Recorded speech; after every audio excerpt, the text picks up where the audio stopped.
Hello everyone, this is Anwar الزاهي and this is your channel Smart English. Welcome with you in another video about question number 4 speaking task. Today we will go deeper and deeper to illustrate and demonstrate how we can answer this question efficiently and accurately.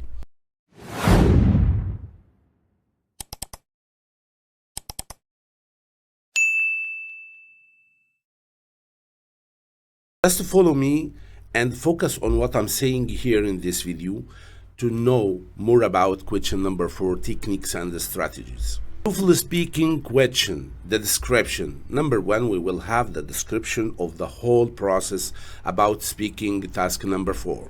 And you will have a scientific topic.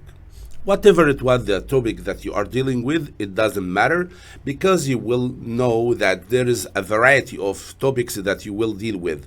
And so you have to be familiar with all these topics during your practicing duration or process. So maybe it's 60% in biology section or topics. And maybe sometimes it will be a business topic, maybe an economical topic, whatever it was, it doesn't matter. You have to practice more and more to be familiar with all these topics. Number 2, the topic will be broken into 2 subtopics. So this is a very crucial point, that it is a turning point in the style of the question.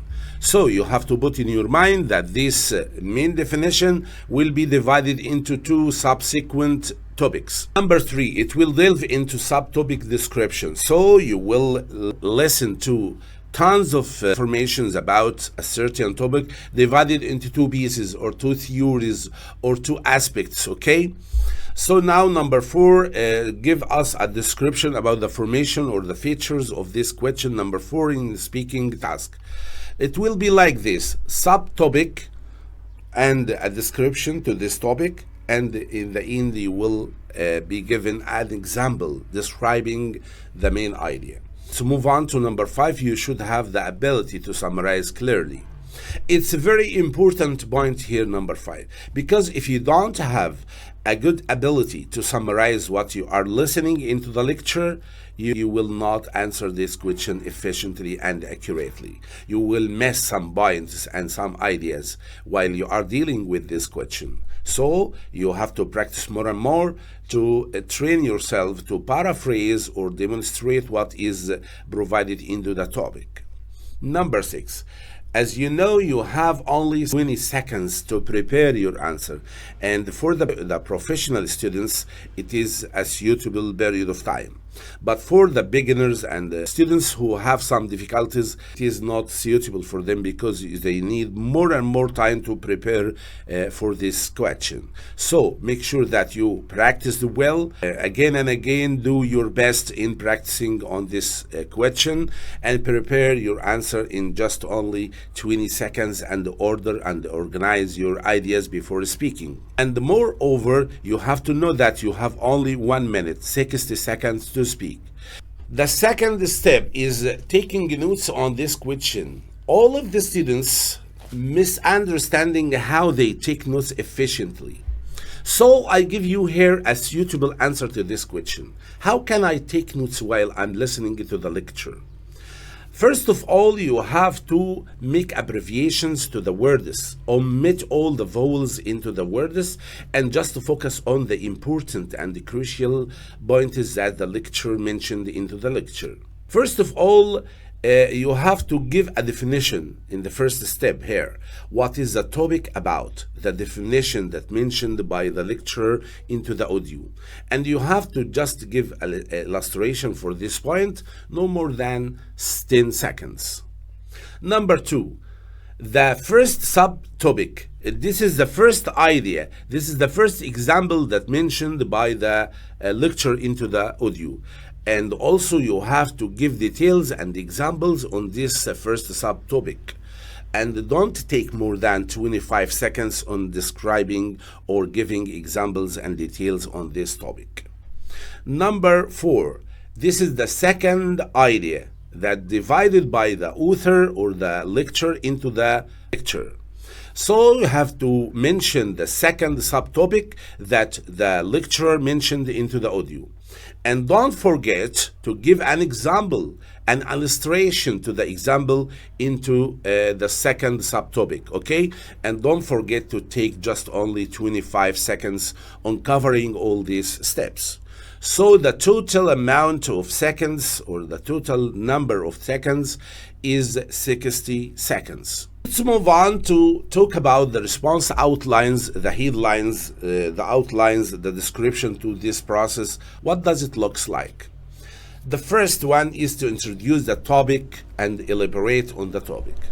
First of all, you have to give the definition of what the professor is talking about, and give details and illustration to what he is speaking about.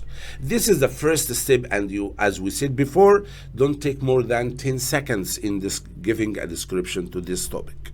The second step is to introduce the first example and points mentioned by the professor on a certain topic. Moreover, you have to provide details about this topic to give a support to the idea that you are dealing with. Number 3, you have to introduce the second example, as we mentioned before, because as you know, the general topic is divided into 2 ideas, the first one and second one, and you have to give example for all of them. As we said before, number 3, the third step is to introduce the second example mentioned by the professor into the audio and give some points and details to support your idea here. And number 4, step number 4 is an optional, because if you have a leisure time and you have flexibility of your time or duration that you are covering the ideas, you have to mention a conclusion. It's optional. But if you don't have not more than 3 or 4 seconds at all, you don't use it, okay? So omit this step if you need it to cover the ideas that you are dealing with. As you see on the screen now, this is the formation of the question that you will face in the test today. Most of the students are confused because, as you know, when you are in a critical situation like start speaking now, 3, 2, 1, start speaking. It's a critical emotion that you are facing a very big problem. Moreover, or additionally, if you don't know what is this topic is dealing with, it's a very big surprise to you. So make sure that you are practicing before the test today. So as you see in the screen now, this is the question formation. Direction, you will now listen to a part of a lecture. You will then be asked a question about it. After you hear the question, you will have 20 seconds to prepare your response and 60 seconds to speak. As you see here, this is the audio link. I put it here in this screen.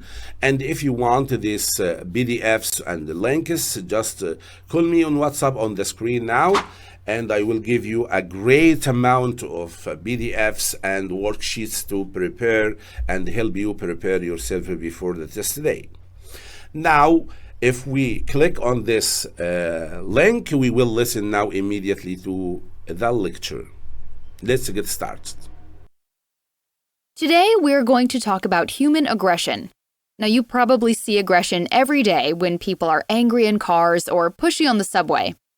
Well, to be a bit more formal, aggression is considered any negative or harmful behavior that causes psychological or physical harm to another person or ourselves. While you may understand what aggression is, there is the question of why it even exists.